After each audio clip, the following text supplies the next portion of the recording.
And we'll just say, if Mummy talks. Alex? Alex? Alex? Hello, you. This is a miracle rescue, that all 13 members of the soccer team are out of the cave. He turns into a superhero, set on feeding as many homeless people as possible. This election, we've seen historic voter turnout. An all-Asian cast, there's nothing more empowering. We go right up into it. Yes!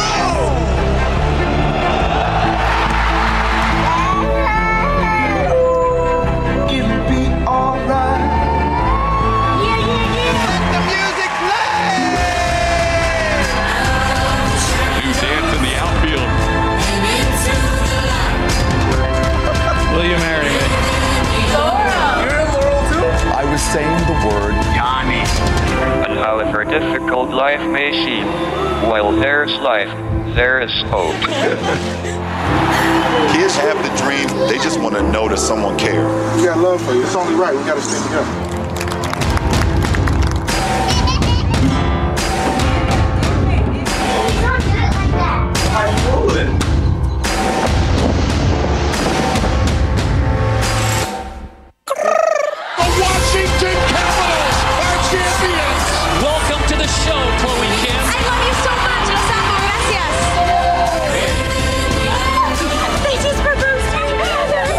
Life is good. The world is filled with people doing the best they can, you know, who love their kids and would like to live their lives with a little dignity and hope, just like everybody else.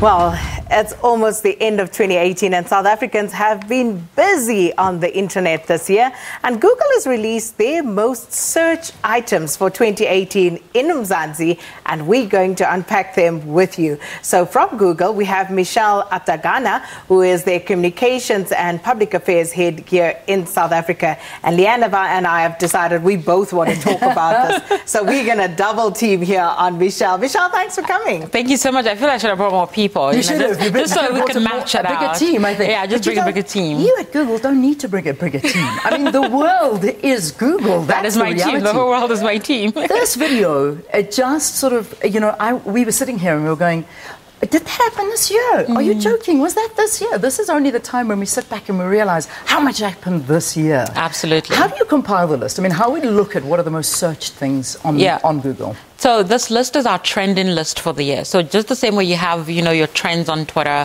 we have trends within search as well. So we have all the countries pull their lists. So I pulled the list for South Africa from January till December. And then we also have the global list, which is the video which we just watched, which shows some of the stuff that the world in general were interested in. But it's a combination of what in that moment really popped. So what did people have high volume of search for in a specific period? Yeah. So you might look at the list and go, but Mitch, this thing's not there. And we talked about this in a lot this year. You might find that something else was just way more popular and in a certain period of time, and people were searching for that. Yeah, it's so true. And this is what's absolutely fascinating, because if we look at the question most asked by South Africans, and do tell, what did they ask most? So, yeah, this is a very interesting list. Look, there's some very interesting things on the list, like how to get pregnant, which everyone's been asking me, going, do we need Google for that information? Apparently you do. Apparently we need Google for that information. You know, how to get pregnant. How to get pregnant. Not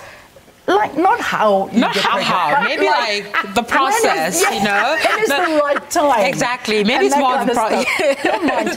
I think they know the working part of it is just, you know, the timing and all that information.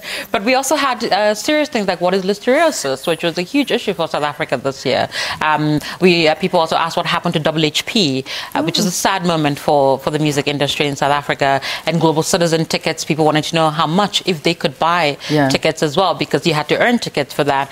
They wanted to know how old Meghan Markle was and how old Prince Harry was and what time was the royal wedding. I think those three things were on the same list. This is South Africa we're talking These are South Africans, yes. So I mean, it's kind of not even local. I mean, okay, you mentioned the WHP, but a lot of it is very international. You go Google? I Googled Meghan and Harry's ages. Oh, I watched a trashy documentary as well. I mean, you get wrapped up in this royalist kind of vibe. Yeah, absolutely. But can I just ask, was this really the most asked question in South Africa? How did Avicii die? Yep.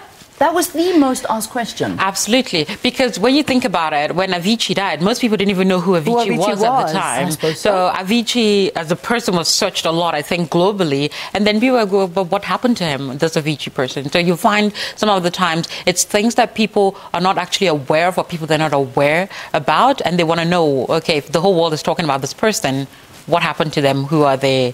So you get a lot of that question. Incredible. But yeah, the questions list is quite international, but the top searches list is quite local, which I'm quite happy about to see. So I think about 6 of the top trending searches this year were local searches. So from our ex-president. So what was number 1?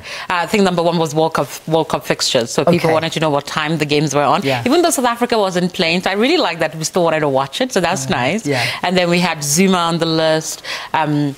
We had Global Citizen, we had Listeriosis again on the list, and for me, it's a list that really shows what South Africans are thinking about, what has happened in the year, because that's exactly it. It's, we look at 2018, like what has happened in 2018, and what was the state of the nation in terms of the mind and what they were thinking of and what information they wanted to get. Load shedding. I see load shedding's on the list. Shock horror. Winnie Mandela's on the list. Quite. Yeah, Winnie Mandela's on the list as well. Yeah. So, and I think with load shedding, I was very surprised with load shedding because we only got load shedded again a few months ago. I think it was like 2-3 months ago. So obviously the panic of, wait, we're getting this again, also increased the volume of searches for that, Talking about personalities, you spoke about Winnie Mandela, you touched on former President Jacob Zuma, but I see President Cyril Ramaphosa also makes that list, as does Sibahle Mpisane, who is, of course, Itumelenkune's girlfriend, who was involved in that horror crash. Yeah, absolutely. And also Cheryl Zondi makes our women's list as well this year. So the personalities list, a lot of it is also informed by current affairs and what's in the news. People finish watching Morning Life and they go, let's go learn more about this thing, you know. And you'll find Cyril's number 2 immediately after Zuma. And this year I was fascinated to see people didn't search Jacob Zuma anymore, which they usually do. They just search for Zuma because at this stage, like, Google knows who we're talking about. Let's just put in the auto text. let's just like, put what we were. If you put Z, you know who's going to come up. The zebra has just fallen off the radar. Well, that happens. And then we also have Patrice Motsepe on the list with a lot of the Global Citizen conversation and also the $3.5 billion he donated towards land reform as well coming up. Yeah. Okay, that's Patrice. But as far as former President Zuma, President Ramaphosa, Sibahle Mpisane, what exactly were they searching for? So most of the queries, it's information. So Jacob Zuma resigned, so it's information. What does that mean? Okay, so Cyril's going to be the next president. What are his policies? What does it mean for the country?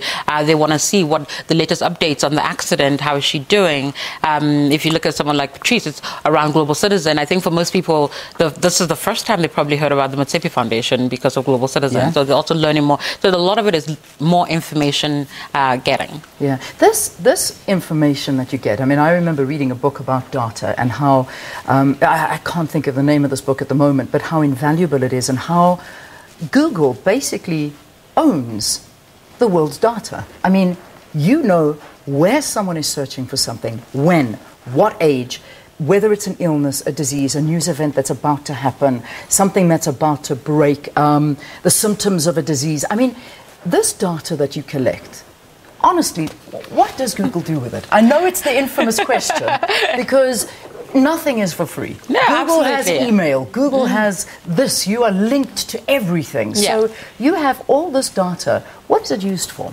So most of the time, you say Google knows where you are. That's if you let Google.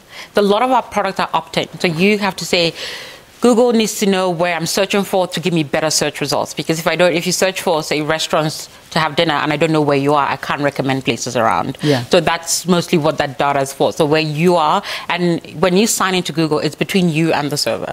People always go, Mish, I lost my email address. Can you help me? I'm like, I don't know what your email password is. Like, I can't even figure it out if I tried. No one at Google does. It's between you and, your login. And a lot of this information as well, we try to use it to give you better service. So how do we make sure that if Leanne wants to go from here to Bryanston, that we're finding the best route for her based on what we know she usually drives? How do we know to be able to give you the right traffic information? How do we know to be able to serve you the right restaurants if you're a certain place? How can we recommend things to you to make your life easier? We always think about technology at Google as taking away the fuss out of the busy stuff so you could just do the fun stuff in life. So just live your life, making it easier for you to live your life. Yeah. But what if I don't want to give you the information? Then don't. You know, yeah, but some sites, you know, you'll have this thing keep popping up, and it's so annoying that you decide to opt out and go and look for something else because it's almost insistent. It's these things pop up incessantly. You know, the site use don't allow. We use cookies or like. So, I mean, when it comes to cookies, that depends on the website. So what we do, so Google has search, and search, you go ask a question, and it will tell you a bunch of places where you can find the thing. So that's taking you away from Google products straight into the website of whoever has that information. So if I type, I don't know, latest news, and it gives me the SABC website, well, as soon as I click on that link, I leave Google and I go to the SABC. So whatever happens is now between me and the SABC website. Around maps, for instance, we need to know where you are to be able to direct you. If I don't know where you're starting from, it's kind of hard to tell you where you need to go, how you need to get there. And things like, so we have settings within Google where you can say, I don't want to see these things. I don't want to be targeted for these things. And you can set your privacy settings to what you want and how you want to experience the web through Google. If we look at Google and where it fits into the bigger picture of things, because the reality is Google is the internet. You know, that is what it is. Gateway to the internet. It is. It's a gateway to the internet, but it is. It is the internet because everybody kind of goes through Google to find, you know, just search it on Google and you'll find the answer, or you'll find the website, or you'll find whatever you're looking for. Fake news has become one of the biggest issues that we have to deal with in our generation. How are you helping curb this? Because Google could spread that fake news very, very easily, and unfortunately it's on that internet platform. But how do you try and work it that, you know, that those websites are not really shown in search engines? Absolutely. So fake news is an important issue, and it's something that we are working tirelessly against. We have a whole teams of people who work around misrepresentation, and I think misrepresentation is the biggest issue right now, because you find some people might take a photo and write a piece out of context, which is misrepresenting what that means. So over the last couple of years, what we've been doing is making sure that people cannot make money off of those websites, and they're deranked on Google. So if you're searching for a site, if we consider it to be a misrepresentation site, it will not come up on Google. If there are ads that are being served, we report bad ads. So I think over last year alone, we've taken out thousands and thousands of bad ads from our AdSense program. So it's really trying to also working with the community. So we've got people like trusted verifiers who can look at stuff for us. We've got the machine and humans going, this is not great. We've got reporting systems. So if, for instance, you see something, you go, this is not right, and this is on a Google site, you can report it as an individual to say, this is a bad ad, or this is misrepresentation, and we can also take it down. So it's I can't say we're always 100% getting it right, but we're definitely working with the community, especially the news community, to make sure that these ads and these misrepresented content is being taken down and not being served on Google. That's great. And people, of course, also use the internet and Google for job searches. Absolutely. And which are the ones that came up, you know, most, actually? So for our near me search, the word job search was actually the #1 search, which is not a new insight, but really critical to the state of the nation right now, because we know unemployment is a huge issue, especially amongst the youth. And we actually seen this a couple years ago, and we thought, how can we actually help with the situation? So what we've done is we created a feature this year called jobs search within Google search. So if you're looking for a job, we can help you find a job that's close to where you live, salary range you're looking for, your qualification, because we know proximity also matters to people, especially families who can't leave their kids for too long or be too far away from them. So we also take, when we look at the searches, what people are searching for, we use that insight to also improve our product as well. Fantastic. Well, I think it's been so interesting. It really has. It has been. I didn't ask you the main overall biggest search. What was it? Well, that was World Cup. No, so that was the World Cup. It's still everybody. Not just locally, globally. That was it was just globally. It was the World Cup. I was convinced it was going to be Meghan Markle, but it wasn't. No, it was the World Cup. You can't beat the most beautiful game in the world. You really can't. And I'm sure Kylian Mbappe was very high up. That's what you think. Yeah, when we go to our top 30 list, we can definitely start seeing different things. Yeah. So, ladies, you know the dance we were looking at? Yeah, to find a name. It's called the floss. The The floss. It's a flossing Why did I think it dance. was called the swish? No, it's the swish, swish, floss, floss dance. You know that one? That's what it is. Leanne is trying to do that. I have a nephew, Sharik, who does that very well. Okay, Maybe so I you can should come and bring him teach me. in to come and teach Oh, you must see my 6-year-old do it. She's doing a good job of teaching me. But yeah, we'll share it on another time. Michelle, thanks for coming in. Thank That was you guys awesome. so Michelle much. Atagana Thanks, Michelle. is the Communications and Public Affairs Head of Google South Africa. We'll see you after this break.